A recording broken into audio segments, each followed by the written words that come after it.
Today we're going to be talking about 11.2 for advanced math on solving inequalities using addition or subtraction. So you're going to see that this is very similar to when we were actually solving equations. So if you look at the top under the key ideas box, it talks about the addition property of inequality and the subtraction property of inequality. So essentially what these terms and definitions are telling you is that whatever happens on one side of the inequality sign, if you do that same thing on the other side, that the inequality is going to stay true. It's going to work out correctly and you should end up with the correct answer. And this goes back to the term or the phrase that we use in solving equations when we talk about balancing the scale. Whatever you do on one side of the equal sign or inequality must be done the same on the opposite side. So let's go ahead and take a look at numbers 1 through 3. I want you to try solving those inequalities using the balancing the scale method, and then we're going to take a look at them together. As we look at number 1, the inequality says y minus 6 is greater than negative 7. So we're going to start on the same side of the inequality as the variable. So on that side, we're subtracting 6. We know that the opposite or inverse of that is to add 6. So we're going to add 6 to both sides. Negative 6 and positive 6 cancels, so we're left with y is greater than negative 7 plus 6. Going back to those integer rules, when we're adding two numbers with opposite signs, we subtract them. 7 take away 6 is 1, and we keep the sign of the larger number. So our answer to this inequality is going to be y is greater than negative 1. So 5 numbers on the number line, negative 1 should be in there somewhere. I'm going to put it in the center here so we can count those out around it. Greater than gets an open circle. We put that on the negative 1, and when we're going greater than, we're going to shade to the right. So this graph tells us that y is greater than negative 1. Now, if we look at number 2, b minus 3.8 is less than or equal to 1.7. Starting on that side with the variable, minus 3.8, the opposite would be to add.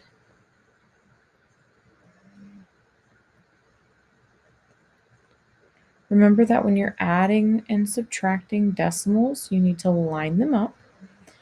Minus 3.8 plus 3.8 cancels. So b is less than or equal to 7 and 8 is 5, carrier 1, 1, 1, and 3 is 5. So b is less than or equal to 5.5. So on this number line, we're going to put our numbers in.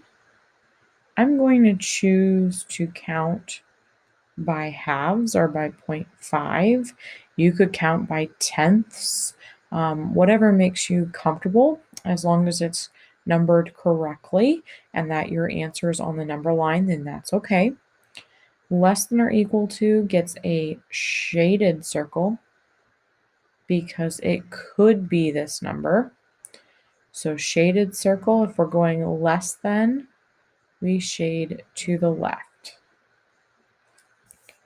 Now, taking a look at number 3 here, starting on the side with the variable, which is now on the right side, we're subtracting 1/4. The opposite of that would be to add 1/4. Now, when we're adding and subtracting fractions, we need to have the same denominator. So if we change negative 1/2 to fourths, 1/2 is equal to 2/4. So negative 2/4 plus 1/4. Again, opposite sign, so we subtract 2/4 minus 1/4 is 1/4. And we keep the sign of the larger number. So now, this inequality says negative 1/4 is greater than z. So the one thing I kind of want to warn you about is when the variable's on the right side of the inequality, we often make mistakes when we graph. It's very common for that to happen. So I would really encourage you to rewrite the equation, and I'm going to show you how to do that. So when we rewrite our equation, we start by writing the terms on the opposite side. So we move the z to the left and the negative 1/4 to the right.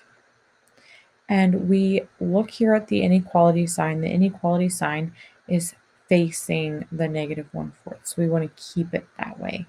So that Pac-Man or alligator mouth needs to be eating the negative 1/4. So now we see that this says z is less than negative 1/4. So less than gets an open circle, less than we shade to the left. Now, I want you to take a look at numbers 4 through 6. Again, we are using those balancing the scale steps to solve the inequality and graph them on the number line. So take a look at those and then come back when you're ready. All right, as we look at number 4, the opposite of adding 7 would be to subtract 7 from both sides.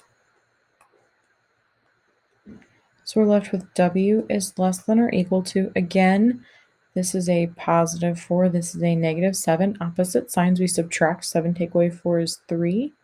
We keep the sign of that larger number. So placing those numbers on the number line is less than or equal to. So it could be equal to negative 3, so we use a closed circle. Less than shades to the left.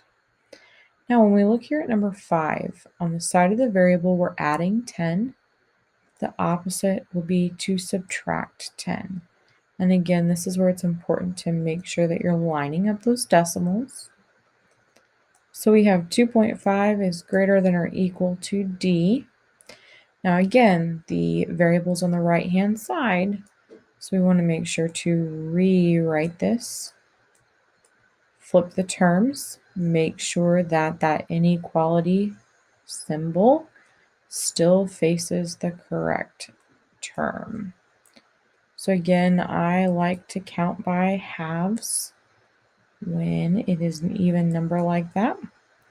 D is less than or equal to 2.5. Again, it could be equal to, so we shade that circle in. And again, less than goes to the left. Now, when we look at number 6 is a fraction. So here, again, we will want to get this into a common denominator. So changing this into an improper fraction, 1 times 2 is 2, plus 1 is 3. So this is 3 halves, which is equal to 6/4. So now we can say x plus 3/4 is greater than 6/4. So subtracting 3/4 from each side, x is greater than 6/4 minus 3/4 is 3/4. Here I'm going to choose to count by fourths. So x is greater than 3/4. That gets an open circle because it can be greater than it, but it can't be equal to. And when we have greater than, we shade to the right. Now, if you look at that bottom one on number 7, it says a person can be no taller than 6.25 feet to become an astronaut pilot for NASA. Your friend is 5 feet 9 inches tall. Write and solve an inequality that represents how much your friend can grow and still meet the requirement. So if you look back to 11.2 in your textbook, it's going to show you an example of that. But we're going to use some of this information to answer number 7. So it says your cousin is 5 feet 3 inches tall. Write and solve an inequality that represents how much your cousin can grow and still meet the requirement. So we know that our cousin's height can be no taller than 6.25 feet. So no taller would be no more than, so it can be less than that, or it could be equal to that. Now, he's 5 feet 3 inches tall. So since our 6.25 is a decimal, we want to have 5 feet 3 inches as a decimal. We need to start by thinking about how many inches are in a foot. So we have 5 feet. There are 12 inches in a foot, and we have 3 of those 12. So 5 and 3/12 feet. We want to reduce this. So 3/12 is equal to 1/4, which is like a quarter. So 5 1/4 can be written as 5.25. So we know that our cousin is currently 5.25 feet tall. He's going to grow an unknown amount, and that has to be less than or equal to the total of 6.25 feet. So again, over here, this is a positive 5.25. So we are going to start by subtracting it. Make sure that those decimals are lining up to keep those place values even. X is less than or equal to 1.00. So what this is saying that your cousin can grow less than or equal to 1 foot and still qualify to become an astronaut pilot.